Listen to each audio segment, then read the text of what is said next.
አብዛኞቻችን በህይወታችን የሚያጋጥሙ ነገሮች ምንድነው? ኢቨንት ወይ ነው ክስተት ነው። ለሰርግ፣ ለልደት፣ ክርስትና ከዛም አልፎ የኮርፖሬት ስራዎች በተለያዩ አጋጣሚዎች ኢቨንቶችን እናዘጋጅ እንገኛለን። አብዛኞቻችን በምን አይነት መልኩ ነው እነዛን ክስተቶች ወይም ደግሞ በምን አይነት አንደርስታንዲንግ ኖሮን ነው እነዛን ነገሮች ያሳለፍነው? ስለዚህ ዛሬ ለእናንተ ባለኝ ኤክስፒሪየንስ እና በሰራሁት በተለያዩ ኢቨንቶች እንደ ካምፓኒ ምራን በምናደርገው ዛሬ ኢቨንት እንዴት ኦርጋናይዝ ማድረግ ይቻላል፣ እንዴት ፕላን ማድረግ ይቻላል የሚለው ይዤላችሁ መጥቻለሁ። ማታውቁ ዮናታን እያስባላለሁ። ሃይሎ ክሬቲቮች ነን።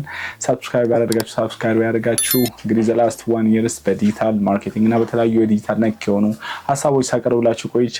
ኢቨንት ፕላኒንግ ምንድነው? ኢቨንት ኦርጋናይዚንግ እንዴት ማድረግ እንችላለን? ከልገው የድግስ ወይም ደግሞ ለምፈልገው ክስተት ለምፈልገው ኢቨንት ምን አይነት አንደርስታንዲንግ ሊኖረኝ ይገባል የሚሉትን ዛሬ እናወራለን። ሰብስክራይብ አድርጉ። ቪዲዮን አብረን እናያለን። At Talo Creative ይህን ነገር አስተውላችሁ ታውቃላችሁ? አንዳንድ ስራዎች እንዴት አድርገን እናስባለን ለተወሰኑ ሰዎች ብቻ እየተሰጡ ይመስለናል ማለት ነው። ያ ነገር ትክክል ነው ብዬ በራሴ አላምንም። ምክንያቱም አንዳንድ ነገሮችን አንደርስታንድ ማድረግ እና ለዛ ነገር ኤክስፐርት መሆን የተለያየ ነገር ነው። ቻችን ስለዛ ነገር አንደርስታንዲንግ ኖረን ከሚያስፈልጉት የመጀመሪያው ነገር ኢቨንት ነው። ኢቨንት የምንለው ነገር ምንድነው ብለን ከኮንሰፕት ስናነሳ አንድ ድርጊት ቦታንና ጊዜን ጠብቆ ሲከናወን ወይ ደግሞ የሆነ አክቲቪቲ ሲደረግ ያን ኢቨንት ማለት እንችላለን ማለት ነው። ጥሩ ኢቨንት ኦርጋናይዘር ወይም ደግሞ ስለ ኢቨንት ጥሩ አንደርስታንዲንግ እንዲኖረን ምን ማድረግ እንችላለን ወይ ደግሞ የመጀመሪያው ስቴፕ ምንድን ነው ብለን ስናስብ አንደርስታንድ ማድረግ ነው የኢቨንቱን አክቲቪቲ ማለት ነው። ስለ ኢቨንቱ አንደርስታንድ ማድረጋችን የመጀመሪያው ስቴፓችን ነው። የተለያዩ የኢቨንት ታይፖች አሉ ብለን እናንሳ። የመጀመሪያው ኮርፖሬት ኢቨንት፣ ምክንያቱም ጀነራላይዝ አድርገው ያስቀመጠው ኮርፖሬት ኢቨንት ነው። ምክንያቱም ኮርፖሬት ኢቨንት እንላቸው ሴሚናሮች ሊሆን ይችላሉ፣ ኮንፈረንሶች ሊሆን ይችላሉ። ብቻ ፐርፐዙ ለምን አይነት ሊሆን ይችላል? ሜቢ ያ ካምፓኒ ብራንዲንጉን ለማስተዋወቅ ሊሆን ይችላል። ከዛም አልፎ ደግሞ ወይም ደግሞ ናውሌጅ ሼሪንግ ለማድረግ ወይ አመታዊ ሀሳቦቻቸውን ወይ ደግሞ አመታዊ ገቢና ወጪዎቻቸውን ለደንበኞቻቸው ወይም ደግሞ ሰራተኞቻቸው የሚያሳውቁበት የሆነ ሴሚናር ወይም ኮንፈረንስ ሊሆን ይችላል። ስለዚህ የኮርፖሬት ኢቨንቶችን ምን አይነት እንደሆኑ ማወቅ ጀልማ ነው። ከዛ ውጪ ሶሻል ኢቨንቶች ምንላቸው ናቸው። ሶሻል ኢቨንቶች ምንላቸው አብዛኞቻችን ሶሻሊ እኛ የሚመለከት ሊሆን ይችላል። ሰርግ፣ ልደት፣ ክርስትና፣ በርዝዴይ ምንላቸው የተለያዩ ሊሆን ይችላሉ። እነዚህ ብዙ ጊዜ ለምንድን ነው ፐርፐሶች የሚውሉት ብለን ስናስብ አንደኛ ያው ሴሌብሬት ለማድረግ ነው። ያን ኢቨንት ምን ማድረግ ሴሌብሬት ያን ደስታችንን ምን ማድረግ ነው ሼር የምናደርግበት ሊሆን ይችላል። ከዛም አልፎ ደግሞ የተወሰኑ ሰዎችን ምና እንደ ጌት ቱጌዘር ነገር ወይም ደግሞ ለማስተዋወቅ የተለያዩ ሰዎችን ተገናኝተው ማያውቁ ሰዎችን ድጋሚ የምናገናኝበት ኢቨንት ሊሆን ይችላል። እዚህ የሶሻል ኢቨንቶቹ ኢንክሉድ የምናደርጋቸው በውስጡ በጣም ብዙ እኔም ያልዘረዘርኳቸው አሉ። ከዛም ውጪ ፈንድሬዚንግ ኢቨንቶች ሊሆኑ ይችላሉ። ያው ፈንድሬዚንግ ኢቨንት ኤሙ እንደ ቻሪቲ ነገር ሊሆን ይችላል። ኤም ብለን ደግሞ የምናነሳበት ወይ ደግሞ ፐርፐዙ የሚሆነው ምንድነው? ለሆነ ፐርፐዝ ወይም ደግሞ ለሆነ ጉዳይ ምን ማድረግ ነው? ፈንድሬዝ ማድረግ ወይም ደግሞ ገንዘብን መሰብሰቢያ ልንል እንችላለን። ስለዛ እነዚህ ኢቨንቶችን ጀነራላይዝ አድርገን ስናስቀምጣቸው ሶሻል ኢቨንቶች አሉ ወይ ኮርፖሬት ምንላቸው የተለያዩ ኢቨንቶች አሉ። ፈንድሬዚንግ ያለን የተለያዩ የኢቨንት አይነቶች የምናደርገን አንደርስታንድ አደረግን ወይ ደግሞ አወቀን ማለት ነው። እነዚህ ማወቃችን ደግሞ ለምን ይጠቅማል ብለን ስናስብ አይነት አክቲቪቲዎች ሊከናወኑ እንደሚችሉ ምን አይነት የማርኬቲንግ ስትራቴጂ ወይም ደግሞ በምን አይነት መልኩ ፕሮሞት ማድረግ እንችላለን የሚለውን አንደርስታንድ ለማድረግ ይጠቅመናል። ጎላችን ምን እንደሆነ አንደርስታንድ የምናደርግበትን ዳይሬክሽን ስለሚያሳየን ማለት ነው። መጀመሪያው ምንድነው? ስለ ኢቨንቱ ኦልሬዲ ምን አድርገናል? ስለ ኢቨንቱ ምንነት አንደርስታንድ አድርገናል። ስለዚህ ወደ ሁለተኛው ፓርት ደግሞ ልውሰዳችሁ። መጀመሪያ ላይ እንዳስቀመጥኩት ስለ ኢቨንቱ አንደርስታንድ ካለን ሁለተኛ ላይ በጀቲንግ ቤዚክስ ላይ እንደ ስቴፕ 2 አስቀምጨዋለሁ። ምክንያቱም በጀቲንግ ቤዚክስ ምንላቸው ኤክስፔንሶቻችን ምን ያህል ወጪዎች ሊሆኑ ነው የሚችላሉ የሚሉትን ምን ማለት ማወቅ። ምክንያቱም ብዙዎቻችን ስፔሻሊ ሶሻል ኢቨንቶች ላይ የሚሰማሩ ሰዎች ምንድን ነው የሚያደርጉት ካለን በጀት ብለው የሚነሱበት ወይ ደግሞ ለሰርጌ ብለው የሚያወጡት ወይ ደግሞ የሚነሱት ወጪዎች አሉና ብዙ ጊዜ ወጪዎቻችንን ዲቴይል ካለማወቃቸው የተነሳ ኤክስትራ የሆኑ ወጪዎችን አውጥተው ራሳቸውን ያገኛሉ። ስለዚህ በጀቲንግ ቤዚክስ ምላቸው እንዳንዱን በዛ ኢቨንት ላይ ምን ሊከናወኑ ይችላሉ፣ ምን አይነት ወጪዎች ወይ ምን አይነት ኤክስፔንሶች ሊኖሩ ይችላሉ ብሎ ዲቴይሊ ማወቅ አንደርስታንድ ማድረግ ምንሆነ ጥሩ የሆነ ኢቨንት ፕላኒንግ ለማድረግ ይጠቅማቸዋል ማለት ነው። እነዚህ ሞስትሊ ላይቀሩ የሚችሉ አብዛኛው ኢቨንት ላይ ያሉ ወጪዎችን እንግዲህ በትንሹ ልበላ። ኬተሪንግ ምንለው ወይ ደግሞ የምግብ ዘርፎ የምግብ አገልግሎቶች፣ አዳራሽ ወይ ደግሞ ቬኒው ሬንታል ሊኖር ይችላል። ከዛ ውጪ ፕሮዳክሽን ምንላቸው እንግዲህ ያን ኢቨንት ፎቶና ቪዲዮዎችን ካፕቸር አድርጎ ማስቀመጥ፣ ማርኬት ማድረግ፣ ሰው ወይ ደግሞ ምንጠራቸው ሰዎች እንዲያውቁ በተለያዩ አቅጣጫዎች ማድረግ እነዚህ ሞስትሊ የማይቀሩ የኢቨንቱ አካል ናቸው ማለት ነው። አዲሽናሊ እዛው ላይ ልጨምራችሁ የምፈልገው ብዙ ጊዜ በጀት ስታደርጉ ናል ኮስቱ ኮስቶችን በጀታችሁ ላይ መጨመር እንዳትረሱ። ምክንያቱም ዲፋይን ያላረግናቸው አንዳንድ ኤክስትራ ወጪዎች ሊመጡ ስለሚችሉ ብለን ምን ማድረግ ነው? በጀት ማድረግ ወይ ደግሞ ለዛ ነገር ማስቀመጥ ጥሩ የሆነ ቴክኒካል በጀቲንግ ቤዚክስ ነው ማለት ነው። ሶስተኛው ምንድነው? choosing the right venue ነው። the right venue ወይም ትክክለኛውን አዳራሽ ስትመርጡ ማየት ያለባችሁ ነገሮች አሉ። የመጀመሪያው ካፓሲቲውን ነው። ምክንያቱም ምን ያህል ሰው ሊይዝልኝ ይችላል ላሰብኩት ኢቨንት 500 ሰውም ሊሆን ይችላል፣ 1000 ሰው ሊሆን ይችላል፣ ወይም ደግሞ 200 ሰው ሊሆን ይችላል። ግን ትክክለኛውን ካፓሲቲ ለምሰራው ኢቨንት ምንድነው ሰዎችም የሚመጡ እንግዶችም ሳይጨናነቁ የምትፈልጉትን አውትካም ለማየት ትክክለኛውን ካፓሲቲ ወይም ትክክለኛው ቬኑ መረጥ በጣም አስፈላጊ ነው።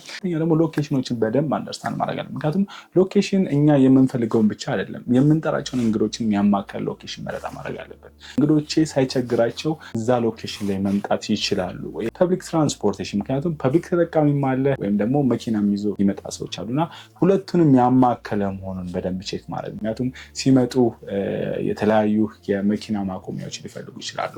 ምክንያቱም እነዛ መኪና ማቆሚያዎች አሉ ወይ የሚለውን ቼክ ማድረጋችን በጣም አስፈላጊ ነገር ነው። ከዛ ውጪ የሚመጡ እንግዶቻችን ፐብሊክ ትራንስፖርት ተጠቅመው በቀላሉ ቦታ ማግኘት ይችላሉ ወይ?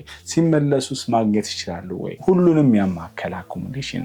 ምክንያቱም ሜቢ ከምትሰጡት የኢቨንት አገልግሎት ላይ ምግብ ላይኖር ይችላል፣ ውሃ ኦር ሳምቲንግ ላይኖር ይችላል እና አንዳንዶቹ እዛው መብላት ይችሉ ይችላሉ ወይ ሆቴል ውስጥ ምናምን። አንዳንዶቹ ደግሞ ወጥተው መብላት ሊፈልጉ ይችላሉ ወይ ምግቡ ማይመቻቸው የሚፈልጉትን ሰርቪስ ላያገኙ ይችላሉ። ስለዚህ በየትኛውም ሰርከምስታንስ የሚመጡትን አማከለ ምን አይነት ምርጫዎችን ዲሳይድ ማድረግ አለ። በቋንቋ ምክንያት እንዳይቸገሩ ቋንቋዎችን ደግሞ በደንብ ሊያውቁ የሚችሉ ወይ ደግሞ አንደርስታንድ የሚያደርግ ሰው መኖሩን ቼክ ማድረጋችሁ ትክክለኛ የሆነ ዘ ራይት ቬኑን ለመምረጥ ማሰብ ወይም ደግሞ ማየት ያለባችሁ ውሳኔዎች ላይ ይካተታል ማለት ነው። ላይት ቢጠፋ ላይት በቀላሉ የሚገኝበት ሲስተም ጀነሬተር ሊኖር ይችላል ወይ?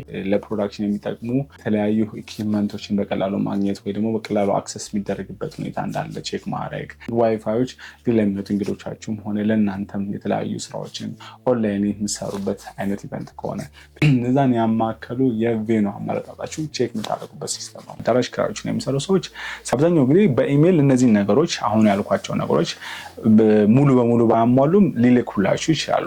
ግን እንደ አንድ ኢቨንት ኦርጋናይዘር ወይ ደግሞ ያን ኢቨንት እንደሚያዘጋጅ ሰው ኦን ሳይት ሄዳችሁ ያን ነገር ማየት በጣም አስፈላጊ ነገር ነው። ምክንያቱም የሰማችሁትን ወይ ደግሞ ኢሜይል ላይ የተላከላችሁን እያንዳንዱ ሰርቪሶች ሄዶ ቪዚት ማድረግ፣ ከዛ ውጭ ደግሞ ምን ሊሆን ይችላል ብላችሁ ዲዛይን ማስደረግ ከመከናወኑ በፊት ምን ማድረግ ነው? ያን ኢቨንት ሌአውቱን አንደርስታንድ ማድረግ ኢቨንታችሁ በምትፈልጉት ልክ ውብ እንዲሆን ከሚያደርግላችሁ ቴክኒክ መሀል አንዱ ነው። ስለዚህ ሶስተኛ ላይ ያስቀምጥኳችሁ ምንድነው? choosing the right venue ማለት ነው። ሁለተኛ ላይ ያስቀምጥኩት ምንድነው? ቬንደር ማኔጅመንት እንደ ማርኬቲንግ ነው። ምክንያቱም ቬንደር ማኔጅመንት የምንላቸው አብዛኛው ጊዜ የምንሰራው መጀመሪያ ላይ የመረጥናቸው ስፔሲፊካሊ የትኛው ኢቨንት እንደሆነ ማወቅ እንዳለብን አንደርስታንድ እናደርግ። ምክንያቱም ቬንደሮቹ ላያስፈልጉ የሚችሉበት የተለያዩ ኢቨንቶች ስላሉ ማለት ነው፣ ሁሌም ላንጠቀማቸው ስለሚችል። ቬንደር ማኔጅመንቶችን ስንመርጥ ምንድነው መጀመሪያ ሪሰርች ነው የምናደርገው። ሪሰርች ስናደርግ በሪኮመንዴሽን ሊሆን ይችላል ወይም ደግሞ የተለያዩ ፕላትፎርም ላይ ገብተን እነዛ ካምፓኒዎች የሚሰጡትን ፕሮዳክት ወይም ደግሞ ሰርቪሶቻቸውን አንደርስታንድ ማድረግ ነው። ተከትሎ ምንድነው የምናደርገው? ሪኩዌስት እናደርግላቸዋለን። ምክንያቱም ኦፈር የምናደርግላቸውን እንደዚህ አይነት ኢቨንት አለ፣ እንደዚህ አይነት ያሰብነው አለ፣ ስለዚህ ምንድነው የምታመጡልን ወይ ደግሞ እንዴት ማቅረብ ትችላላችሁ የሚሉትን ሪኩዌስት በማድረግ ከነሱ ጋር ኢሜይልም ሊሆን ይችላል ወይ ደግሞ ኮልም ሊሆን ይችላል ሪኩዌስት እናደርጋለን፣ እንጠይቃቸዋለን። ከዛ በኋላ ከነሱ ጋር ማድረግ ነው ኔጎሽዬት ማድረግ ነው። ምክንያቱም ዲል በምታደርጉት በምን አይነት መልኩ አብረን መስራት እንችላለን የሚለውን ኔጎሽዬሽን ትፈጽሙና ቬንደሮች እዛ ኢቨንት ላይ እንዲካፈሉ እንዲሳተፉ ታደርጋላችሁ። ከዛ ቀጥሎ ምንድነው ማርኬት ማድረግ ነው። ማርኬት እንግዶቼ ብላችሁ ለምትጠሯቸው ሰዎች ምን ማድረግ ነው? ያን ነገር ማሳወቅ ነው በተለያዩ ምክንያቱም እያንዳንዱ ኢቨንት የተለያዩ የማርኬቲንግ ስትራቴጂ ሊኖራቸው ስለሚችል ማለት ነው። ሶ ምንድነው ለነዛን ማርኬት ፍላየሮች ሊሆን ይችላሉ፣ ቢዝነስ ካርዶች ሊሆን ይችላሉ ወይ ሌተሮች ሊሆን ይችላሉ እና በተለያዩ መልኩ ኢቨንት ማድረግ ነው ማርኬት ማድረግ ማለት ነው። ሶ ከዛ ውጪ ኢሜል ማርኬቲንግ ተጠቀሙ ይችላላችሁ ወይ ደግሞ የተለያዩ የሶሻል ሚዲያ ፕላትፎርሞችን በመጠቀም ያን ኢቨንት ማርኬት የምታደርጉበትን ስትራቴጂ ቢልድ ማድረግ ማለት ነው። አምስተኛ ላይ ያስቀምጥኩት ኦን ሳይት ማኔጅመንት ወይ ደግሞ የዛ ኢቨንት ላይ የሚደረጉ ድርጊቶችን ምን ማድረግ ነው? ማከናወን ማለት ነው።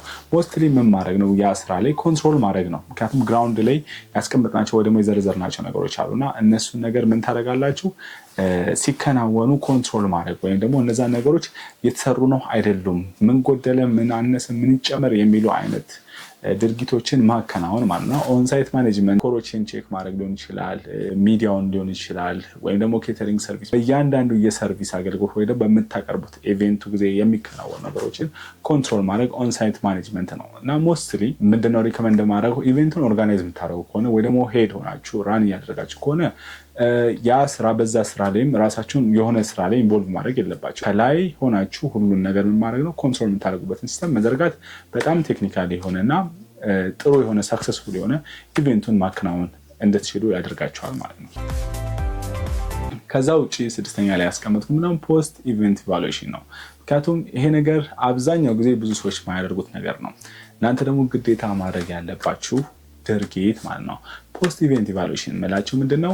ኢቨንቱ ከተከናወነ በኋላ ምን ጎደለ፣ ምን አነሰ፣ ምንድነው መጨመር ያለብን፣ ከዚህ ኢቨንት ምንድነው ያተረፍነው፣ ከዚህ ኢቨንት ምን ነበር ያገኘነው፣ ምንድነው ወደፊት ማስተካከል የምንችላቸው የምናቸውን እያንዳንዱን ኢቫሉዌት ማድረግ፣ የመረጥናቸው ቬንዶች ትክክል ናቸው ወይ፣ ቬንደሮቻችን ብቻ ኢቨንቱ ላይ ያደረግናቸው ድርጊቶችን መማረግ ነው። ቁጭ አድርገን አናላይዝ ማድረግ ነው። ያ ነገር ማወቃችሁ ለምን ይጠቅማል ካላችሁ ኮንቲኒየስ የሆነ ኢምፕሩቭመንት እንዲኖራችሁ። ምክንያቱም የምትሰሩት ኢቨንት ከአንደኛው ወደ ሌላኛው ኢቨንት እንግዲህ የተሻለ እንዲሆን ምን አድርጎናል? ይረዳናል ማለት ነው። ምክንያቱም ያን ኢቫሉዌሽን መስራታችን በሚቀጥለው ኢቨንት ወይ ደግሞ ለምንሰራው ስራ እንዳንሳሳት ወይ ደግሞ አስተውለን እንድንሰራ ያደርገናል። ከውጪ ሰርቪስ ከሰጡን ሰዎች ጋር ሊሆን ይችላል፣ ወይም ከጋበዝናቸው እንግዶች ጋር ሊሆን ይችላል፣ ወይም ደግሞ ቬንደሮቻችን ብቻ በተለያዩ ኢቨንቱ ላይ ባሉ ሰዎች ጋር ጥሩ የሆነ ሪሌሽንሺፕ ቢውልድ እንድናደርግ ይረዳናል ማለት ነው። እንግዲህ ቪዲዮአችንን እንዳያችሁት ነው። አይ ሆፕ የተሻለ ኦርጋናይዚንግ ወይ ደግሞ ፕላኒንግ አንደርስታንዲንግ ኖራችኋል ብዬ አስባለሁ። በዚህ አይነት ዙሪያ ላይ ደግሞ አብራችሁ መስራት ለምትፈልጉ ዲኤም ማድረግ ትችላላችሁ። ቪዲዮአችንን ከወደዳችሁ ሰብስክራይብ፣ ሼር እና ደግሞ ኮሜንት ማድረግ እንዳይረሳችሁ። ሰላም ዋሉልኝ።